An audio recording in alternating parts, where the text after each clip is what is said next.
Good afternoon, everyone.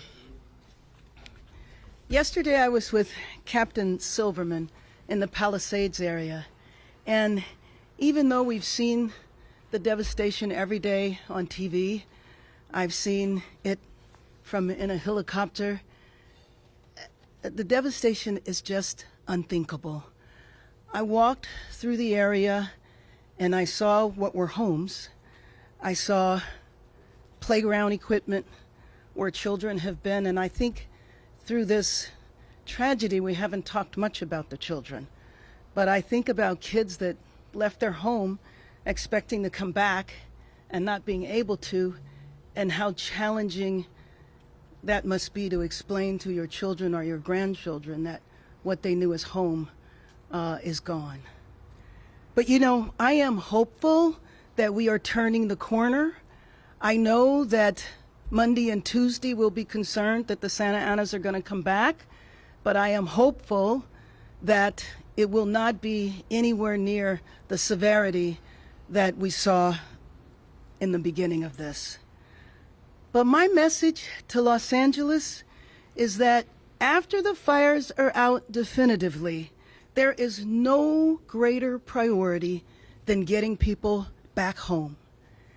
And the first step to that are crews that are working tirelessly to lift evacuation orders. But I want to be very clear about this, because the decisions about lifting evacuation orders will be done by public safety officials, and it's going to be based on safety and danger. Yesterday and today, some evacuation orders will be lifted, and I want to thank our firefighters for that. Other zones are going to take longer. There's lots of hazardous waste, and I could see that yesterday. You could see paint cans, you could see batteries from electric vehicles, gas leaks, and more. But the EPA hazard teams are already deployed. As our army of firefighters kills these fires and withdraws, we will be moving in with an army of builders, like the people and equipment that you see here. I know there is so much frustration because when people know that one side of the street, houses might be destroyed, the other side of the street, houses intact, and why can't they get home? This is an unprecedented natural disaster, and it warrants an unprecedented response. We are going to do everything we can to clear the way so that people can get back home. This means that we're going to have to reorganize government around urgency, a common sense, and compassion, and we will do everything we can to get Angelenos back home. I've done and will be doing and rolling out next week a series of executive directives to do just that. Working in connection with our city council, many city council members have put forward motions. We're going to be collaborating on that because some of those motions can get done quicker by turning them into executive directives. But I will tell you that this is why I have appointed Steve Soboroff to serve as the Chief Recovery Officer for the City of Los Angeles for Phase 1 of us building back LA Strong. For those of you in Los Angeles that know Steve Soboroff, Steve Soboroff's name is attached to hope, is attached to energy, and it is attached to many, many accomplishments. He will recommend a comprehensive city strategy for rebuilding and for expediting. Expediting is a very important word here. We want to expedite the safe return of residents, businesses, schools, nonprofits, and parks. So, Steve has agreed to give himself to Los Angeles once again. He knows our communities. He knows how to activate City Hall. He's been in City Hall several times, called to duty on different occasions, just as he's called to duty today. No one is better equipped to create our rebuilding plan, and I know, and anyone that knows Steve, knows that he works at warp speed. LA knows Steve, Steve knows LA, and I know Steve. He was the force behind the Staples Center. He built Playa Vista, an entire community from scratch. Moving the space shuttle, I don't know how you did that, but moving the space shuttle to the Science Museum, Steve knows how to lead the most complex city challenges, and he wears his heart on his sleeve. This rebuilding effort is not just about real estate, it's about the center of people's lives. It's about people's hopes and people's dreams.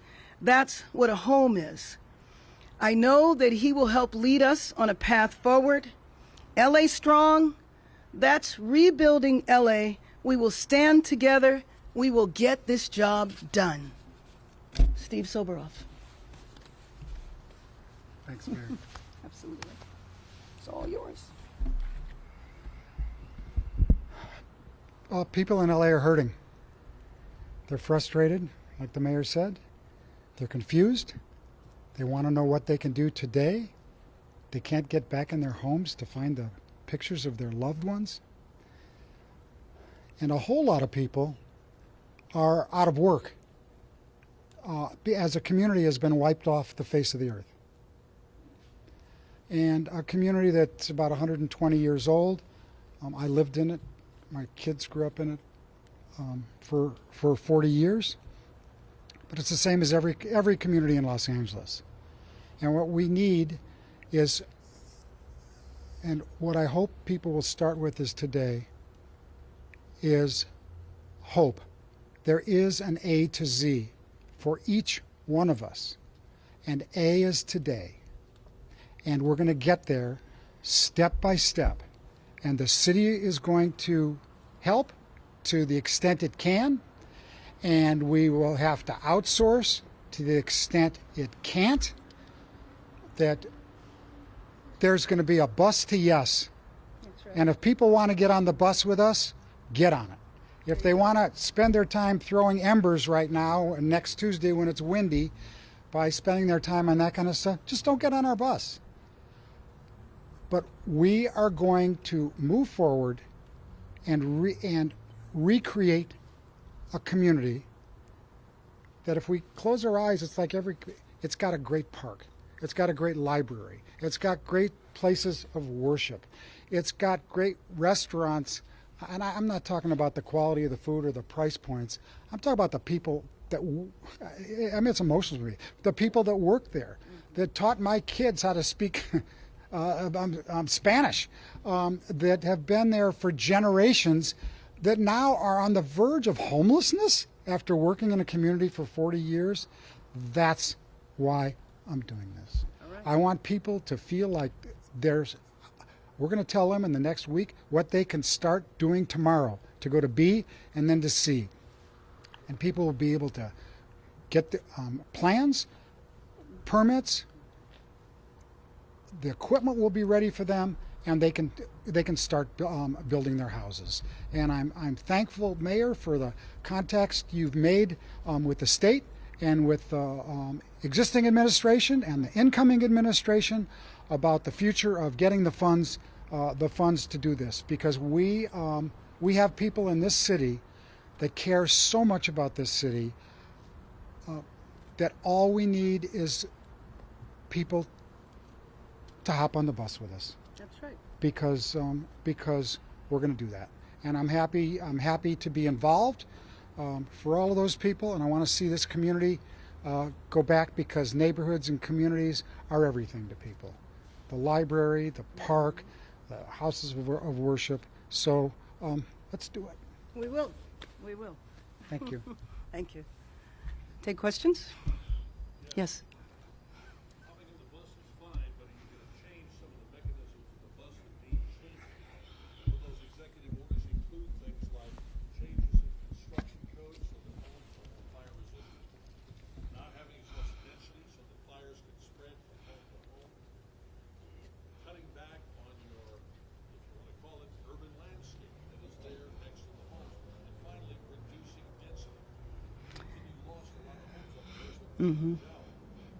Are those code changes and are those policy changes going to come now before you start issuing plans and permits? Well, let me just tell you that what we are charging Mr. Soboroff with is developing this plan for rebuilding. We have executive directives that we are going to be issuing next week. We have to take all of that into consideration because We have to build in a way that we can harden the area for fires and make sure that we are a resilient community. Obviously, we need to look at building codes, we need to look at what was done in the past, and we need to come back stronger and build in a better way.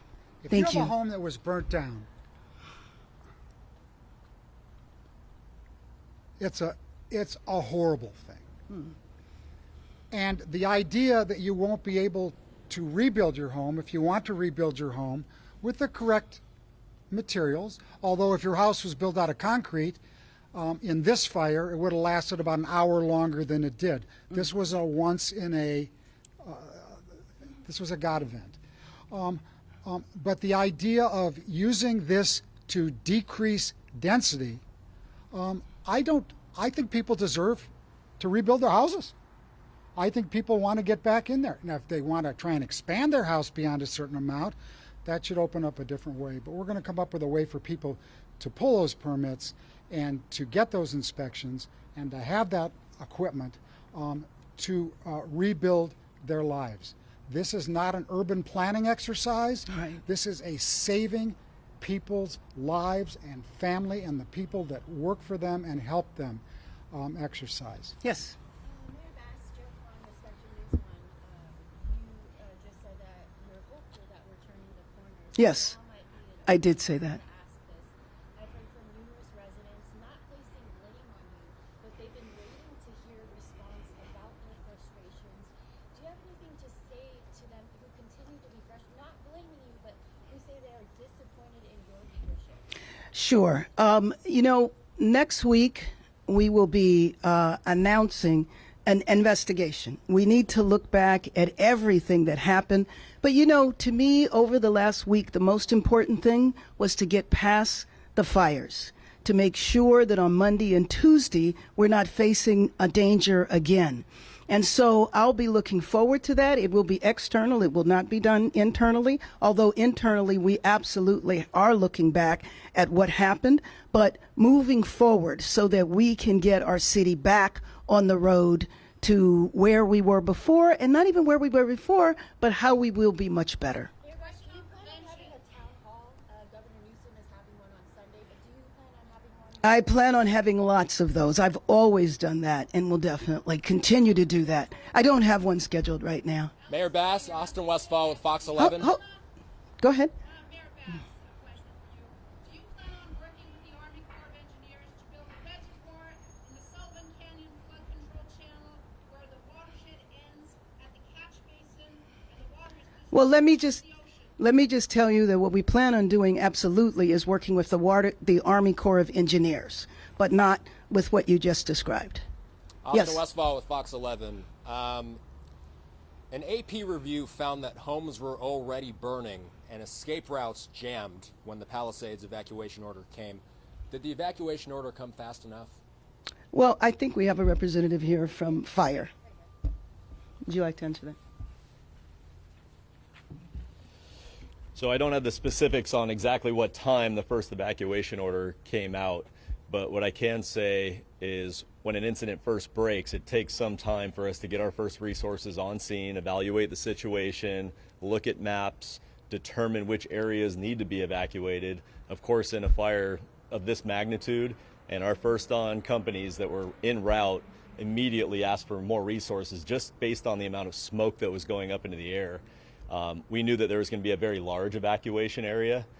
LAPD, our law enforcement partners, were the first members of our department or of our city family to conduct those initial evacuations, and they're on scene very quickly while our firefighters are fighting the fire.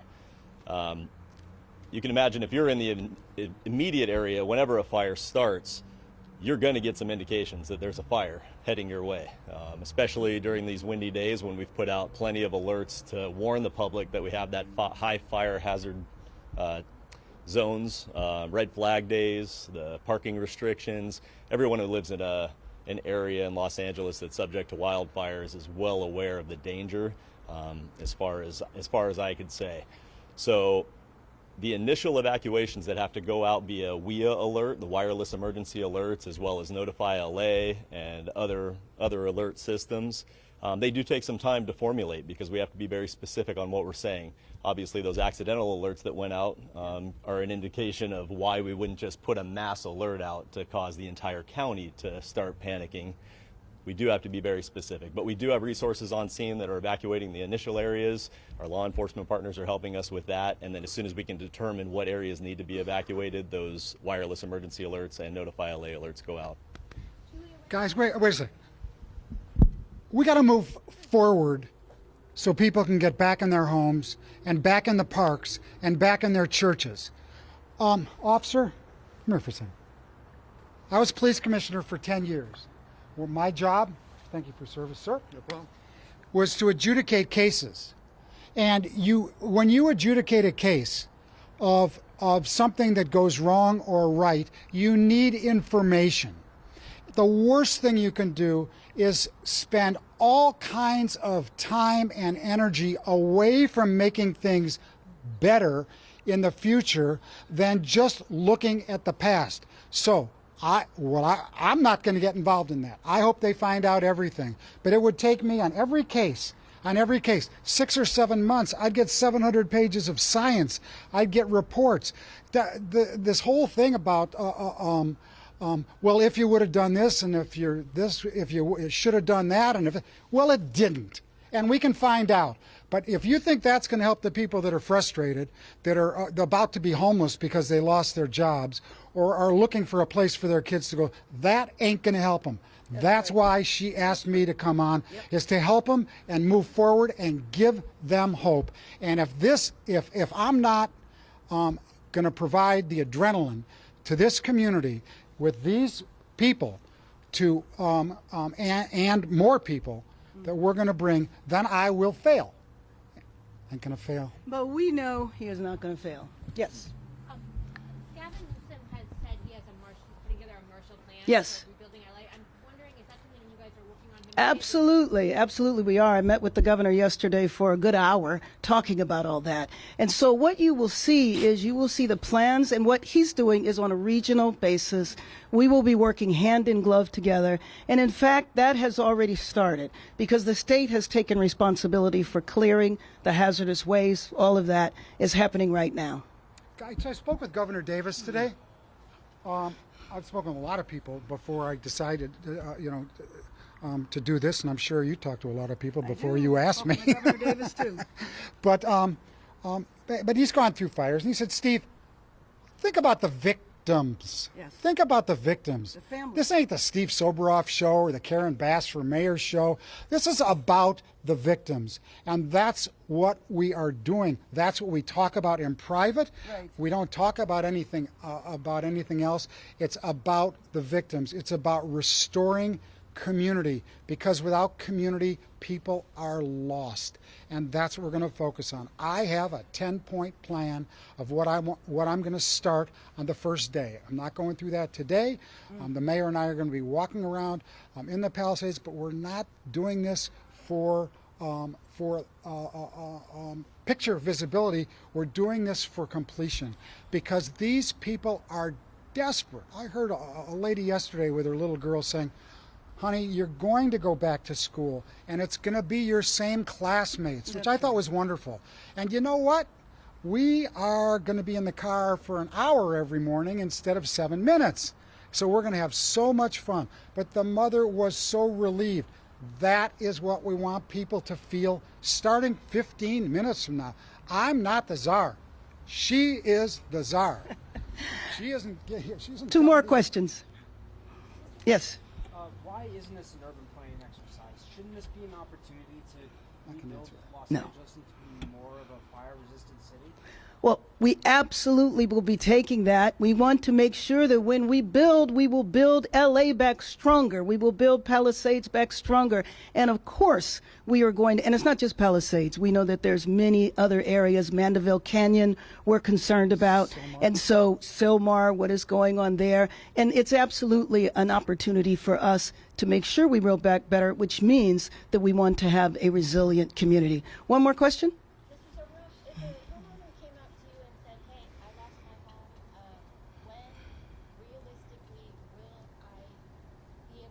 Are you the one that stole my phone? Because I got 50 of those messages today. Well, yeah. Let me just answer that. And I will tell you, I don't know if you've had an opportunity, but going to the Disaster Recovery Center, I met with people. I met with people there yesterday and the day before. I've talked to people who lost their homes, who were actually ready to rebuild, which I frankly thought was exciting, that they had reached the point where they wanted to do what was needed in order to get back up again. But what we've told them is, especially in terms of the evacuation area, we don't know exactly when it's going to be safe. Well, it is predicted maybe it's another week. It depends on what happens on Tuesday. And so we've asked them to have the patience, because we don't want people going back before it is safe. So, building anything, even if there hadn't been a fire, you can't say exactly when you will be able to move back into your house. A Genius Bar reservation system type way where people can know when they're going to be able to go in their house, and they're not going to be, and that we will make it safe for you instead of telling you you can't get in because it's not safe. Exactly. And so that's, that is one of the points. It's about the predictability, so people can get back into the house, because that's just the first thing. Right. You've got to remove the toxic stuff from these houses before the communities can be bulldozed. And look, we're talking about urban planning. This is no time for urban planning exercising. That'll delay it by 15 years. We need people back in their houses. This happened to be, my Palisades friends aren't going to, if it was going to happen, that it happened in the Palisades, that the planning of the Palisades is beautiful. The way the community works is beautiful. You don't need to rethink Pacific Palisades. You need to rebuild Pacific Palisades. We are going to do everything we can to build LA back, stronger, and to get people home so their hopes and their dreams can continue forward. Thank you very much. Can I just say one thing I'm a little worried about? I'm worried about price gouging. Yeah. I'm worried about people who have lost hope and say, I'm just going to sell my lot now, my house burnt down. And I urge them, hang on. Because we're going to create a system where they'll be able to re-permit and have a clean lot, and they'll be able to sell it for 10 times more. Don't be gouged now by professionals. But we don't want them to sell. Thank you very much, everyone.